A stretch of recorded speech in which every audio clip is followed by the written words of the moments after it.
How to install the chicken feeder box. Here's about the feeder packing list. Follow these steps to install the chicken feeder box. Step 1.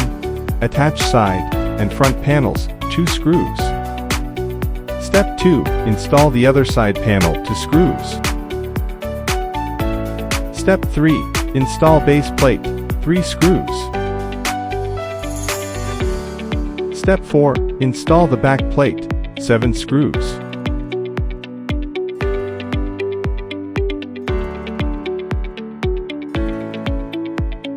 Step 5. Align the screw holes on the 3 parts. Step 6. Secure them with screws, 12 screws for per leg.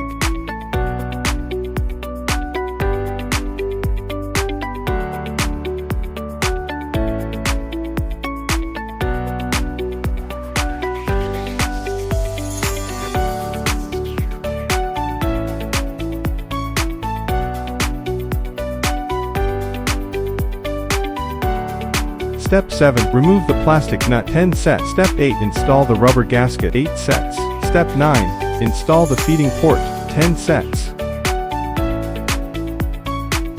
Step 10. Install the C-shaped handle, 2 screws.